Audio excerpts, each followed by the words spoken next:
प्रकाश का अपवर्तन। तो हम लोग पढ़ेंगे प्रकाश का अपवर्तन।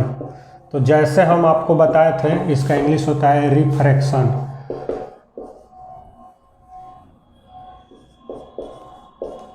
Refraction of light. जैसे हम रिफ्लेक्शन पढ़ाए थे कि किसी सतह से टकरा कर प्रकाश को पुनः उसी माध्यम में लौट जाना प्रकाश का परावर्तन कहलाता है। तो वहाँ सतह से टकरा कर पुनः उसी माध्यम में लौट जा रहा था। जैसे इस रूम में प्रकाश है और यह हमारा जो माध्यम है हवा है, तो हवा से प्रकाश आ रहा है, इस बोर्ड से टकरा कर पुनः हवा में ही लौट जा रहा है। तो यह जो हमारा कहाएगा परावर्तन कहलाएगा, रिफ्लेक्शन कहलाएगा। लेकिन अगर किसी सतह से टकराने के बाद प्रकाश उसमें प्रवेश कर जाए और अपने पथ से मुड़ जाए, यानी एक माध्यम से दूसरे माध्यम में प्रकाश प्रवेश करता है तो वो अपने पथ से मुड़ जाता है, उसी को हम लोग प्रकाश का अपवर्तन कहते हैं। तो इसको हम लोग डिफिनेशन सजा के लिखेंगे कि जब प्रकाश एक माध्यम से दूसरे माध्यम में प्रवेश करता है, एक माध्यम से दूसरे माध्यम में एंट्री करता है, तो अपने पथ से मुड़ जाता है प्रकाश की। इसी घटना को हम प्रकाश का अपवर्तन कहते हैं। इसको एग्जाम्पल से समझिएगा, फिगर से समझिएगा। ये जो हम लाइन खींचे हैं, यहाँ मेरा मकसद सिर्फ ये है कि ये दो माध्यम है, एक माध्यम यह है, एक माध्यम यह है। अब हवा से हवा में नहीं ना घुसा के आप चेक कीजिएगा। तो एक हम हवा लेंगे तो एक पानी लेंगे, एक कांच लेंगे तो एक हम डायमंड लेंगे। यानी माध्यम भिन्न भिन्न होना चाहिए। यानी कहने का मतलब एक सघन माध्यम होना चाहिए तो एक विरल माध्यम होना चाहिए, एक विरल माध्यम होना चाहिए तो एक सघन माध्यम होना चाहिए। तो यह लाइन खींचने का मतलब ये है कि इस बोर्ड को हम दो माध्यम में डिवाइड कर दिए। तो हम बोले हैं कि अगर प्रकाश एक माध्यम से दूसरे माध्यम में प्रवेश करता है, ये हम लोग जानते हैं कि नॉर्मल होता है, हम लोग का अविलंब होता है। तो प्रकाश जब एक माध्यम से दूसरे माध्यम में जाता है तो यह जो होता है अपने पथ से मुड़ जाता है, घूम जाता है। तो मान लीजिए कि इसको जाना था ऐसे, ये जो आ रहा था इसको ऐसे जाना था, लेकिन एक माध्यम से दूसरा माध्यम में घुसा तो यह ऐसे भाग गया। ये ऐसे भी भाग सकता है और ऐसे भी भाग सकता है। आगे हम लोग पढ़ेंगे कि किस कंडीशन में यह अभिलंब से दूर भागता है और किस कंडीशन में अभिलंब के पास आता है। यहाँ बस यह समझिए कि प्रकाश एक माध्यम से दूसरे माध्यम में जा रहा है तो वह प्रकाश मुड़ रहा है। इसी घटना को प्रकाश का अपवर्तन कहते हैं। तो यहाँ समझिए, यह हो गया हमारा आपतित किरण। ये तो हम बता दिए थे आपको परावर्तन में ही कि आने वाली किरण को आपतित किरण, लेकिन वहाँ परावर्तन में था कि जाने वाली किरण को परावर्तित किरण। लेकिन यहाँ एक माध्यम से दूसरे माध्यम में जब यह प्रकाश इंटर करेगा, जब यह प्रकाश घुसेगा तो यह जो किरण कहाएगी, तो वहाँ परावर्तन था तो परावर्तित किरण, यहाँ अपवर्तन है तो अपवर्तित किरण।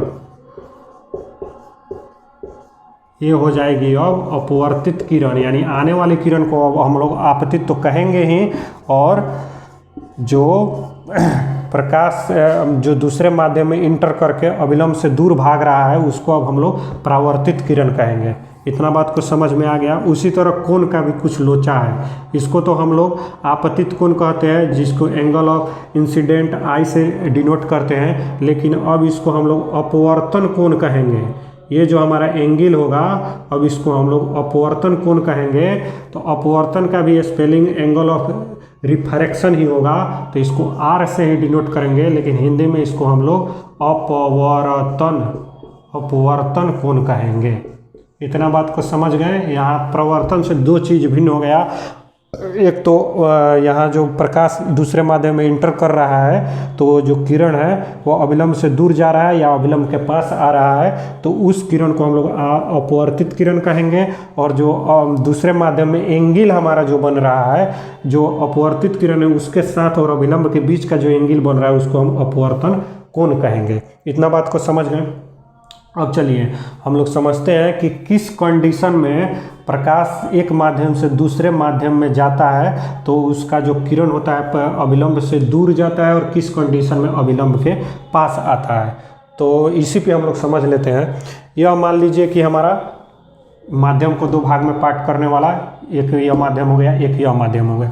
यह मान लीजिए कि हमारा हो गया विरल माध्यम, यह हमारा हो गया विरल माध्यम। विरल माध्यम में आप ले लीजिए हवा, और यह हमारा हो गया सघन माध्यम।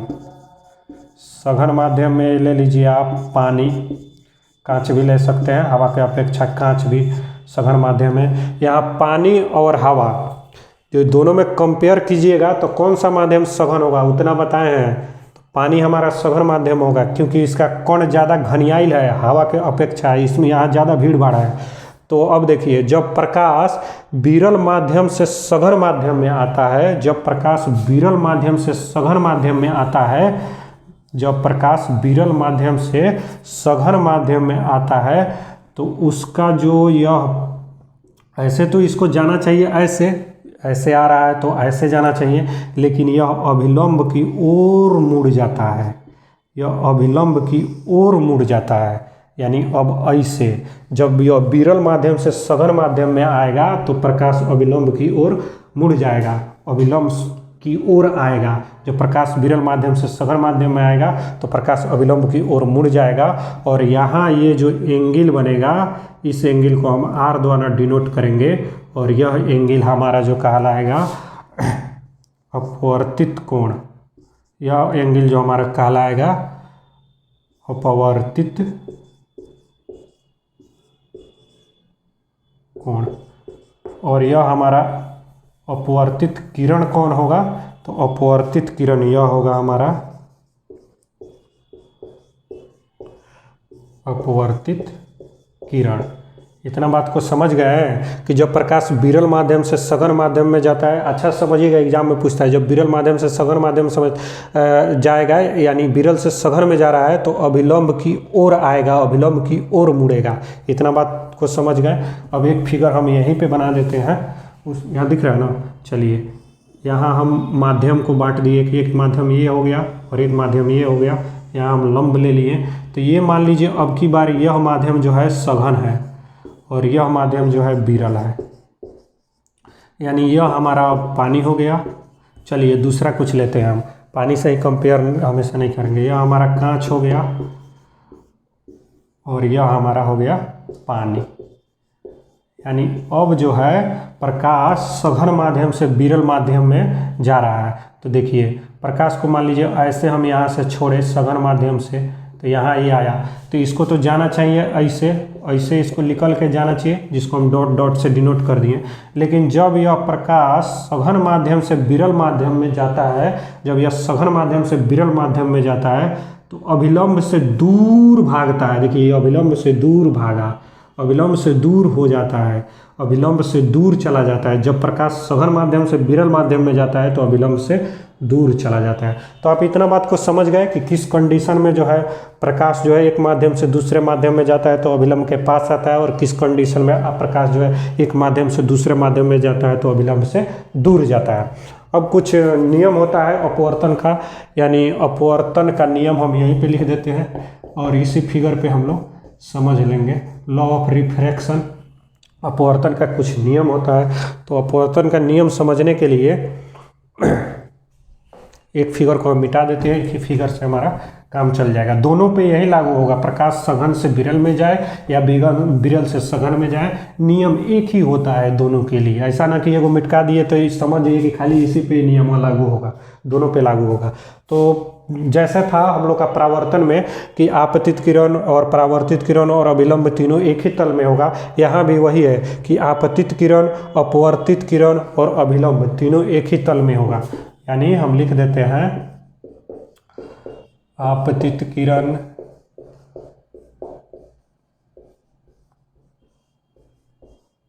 अपवर्तित किरण और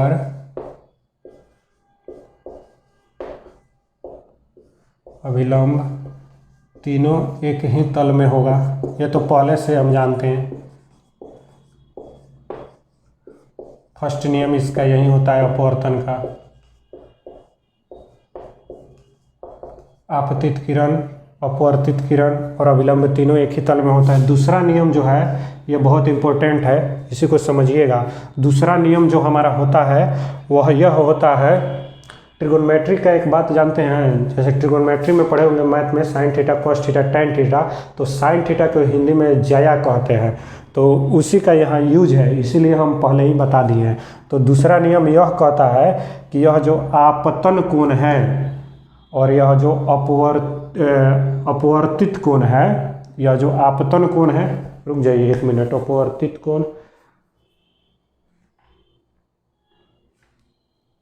अपवर्तन कोण होता है, ये जो होता है ना अपवर्तन कोण होता है, थोड़ा सा डाउट था, चलिए उसको क्लियर कर लीजिएगा, आप लोग भी समझदार हैं। अपवर्तन कोण होता है, तो यह जो मेरा आपतन कोण होता है और यह जो अपवर्तन कोण होता है, इसके साथ हम साइन लगा देंगे, यानी आपतन कोण का साइन, आपतन कोण का जया और अपवर्तन कोण का साइन यानी अपवर्तन कोण का जया, दोनों का अनुपात हमेशा एक नियत राशि ही होगा, हमेशा एक नियतांक ही होगा। फिर से अपवर्तन का दूसरा नियम यह कहता है कि आपतन कोण का जया यानी आपतन कोण का साइन, अपवर्तन कोण का जया यानी अपवर्तन कोण का साइन, दोनों का अनुपात जो होगा हमेशा एक नियतांक ही होगा। इसको हम लिखते हैं, तो आपतन कोण को आई से डिनोट करते हैं और आपतन कोण की जया यानी साइन आई और साइन आर, अपवर्तन कोण को हम लोग आर से डिनोट करते हैं, अपवर्तन कोण की जया साइन आर, दोनों का अनुपात बटा में कर दिए, दोनों का अनुपात हमेशा एक नियत राशि ही होता है या हमेशा एक नियतांक ही होगा, हमेशा एक नियतांक ही होता है। इसी को हम लोग स्नेल का नियम कहते हैं, स्नेल चाचा ने यह नियम दिया था, इसलिए इसको हम लोग स्नेल का नियम कहते हैं। अब चलिए हम नियतांक को यहाँ अपवर्तनांक से, अपवर्तनांक जो है नियत राशि है, तो यहाँ हम उसको रिप्लेस कर देंगे, यानी साइन आई बटा साइन आर बराबर होता है म्यू। इसी को स्नेल का नियम कहते हैं, स्नेल चाचा ने यही हमारा नियम दिया था। बस यही है अपवर्तन, बात खत्म।